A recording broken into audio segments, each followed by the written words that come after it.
Welcome to Professor Krasner's Student Podcast, where we will focus on how the attack on Pearl Harbor was the catalyst for the profound shift in societal consensus, transforming isolationist attitudes into widespread support for joining the war. I'm your host, Mario Zavalos, and let's dive right in. To understand the societal consensus before World War II, we must first look back to the years following World War I.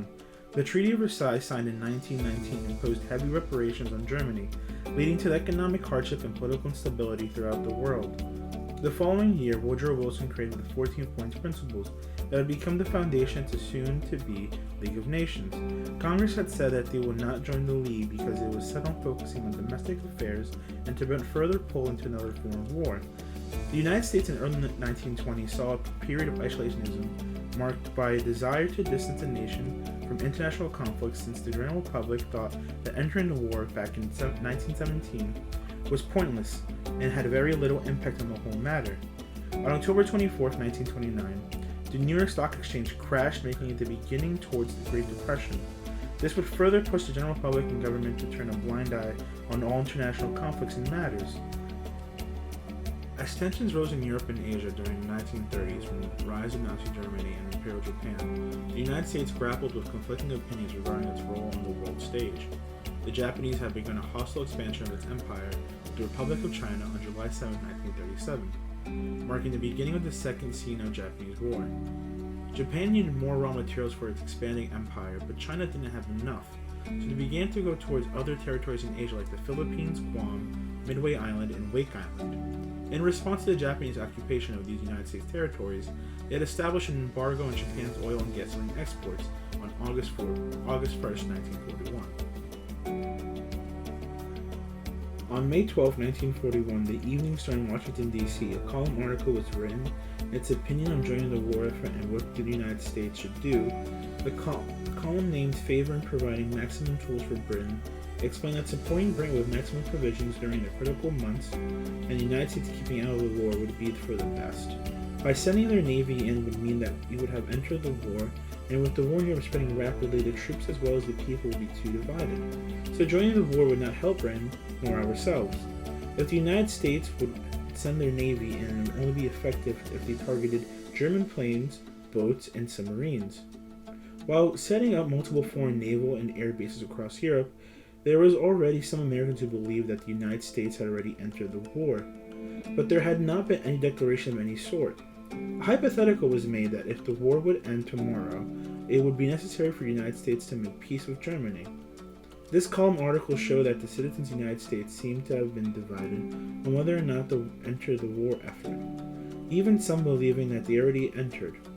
Journalists had their own opinions on what the government should do to be most effective and useful during the war.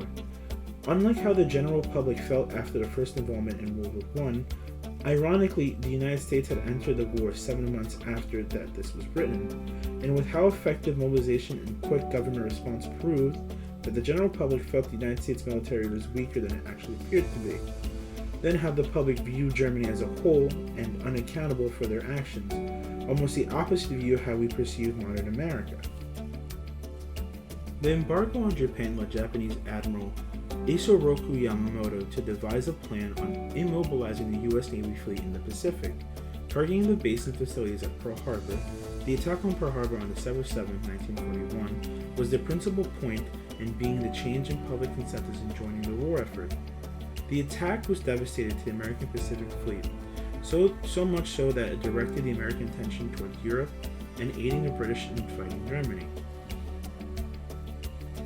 Overnight, isolationism gave way to unity and resolve as Americans rallied behind the war effort. President Franklin D. Roosevelt's famous speech before Congress on December 8, 1941, galvanized the nation as he declared that December 7th would be a date which we will live in infamy. On December 10, 1941, Detroit Evening Star in Detroit, Michigan wrote an article column, "Nation Learns Terrible Lesson." The column wrote that the nation had faced a troubling lesson after the attack on Pearl Harbor, that the nation owed the ones who had died and their children a moral obligation to not forget what happened that day. And on that day they learned that there is no such thing as security for any nation or single individual. No matter how far an aggressor is, no matter the miles, an attack can be carried through. while acknowledging that they did not appreciate war nor wanted to get involved, but now that they are in it and they are willing to give it their all in the fight. The column explains the nation's thoughts and self-promises it made towards the Axis powers after the attack on Pearl Harbor, explaining that they acknowledge what is happening in the world and at the time that it's terrible, that they had been silent and understood that it was a mistake.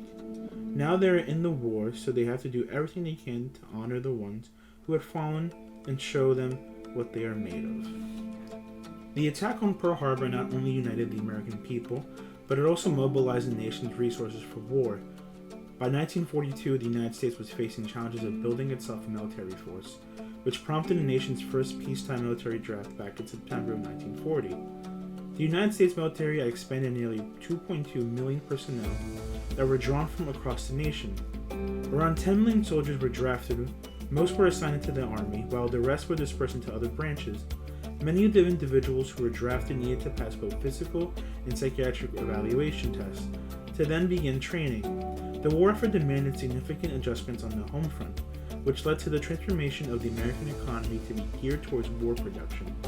The transformation called for more citizens to join the workforce, including women, African Americans, and other minorities. Millions had entered the workforce in these newly established war factories. Now that the American economy was booming to an increase of production, that meant it needed to watch their own resource use. Most of the nation had to begin rationing, almost becoming commonplace in all, while adapting to shortages and price controls.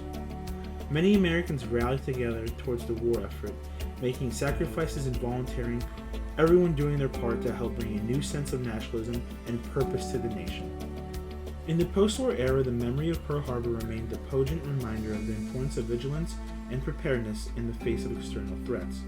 However, with the onset of the Cold War and the emergence of new political challenges, the focus shifted towards containment and deterrent strategies.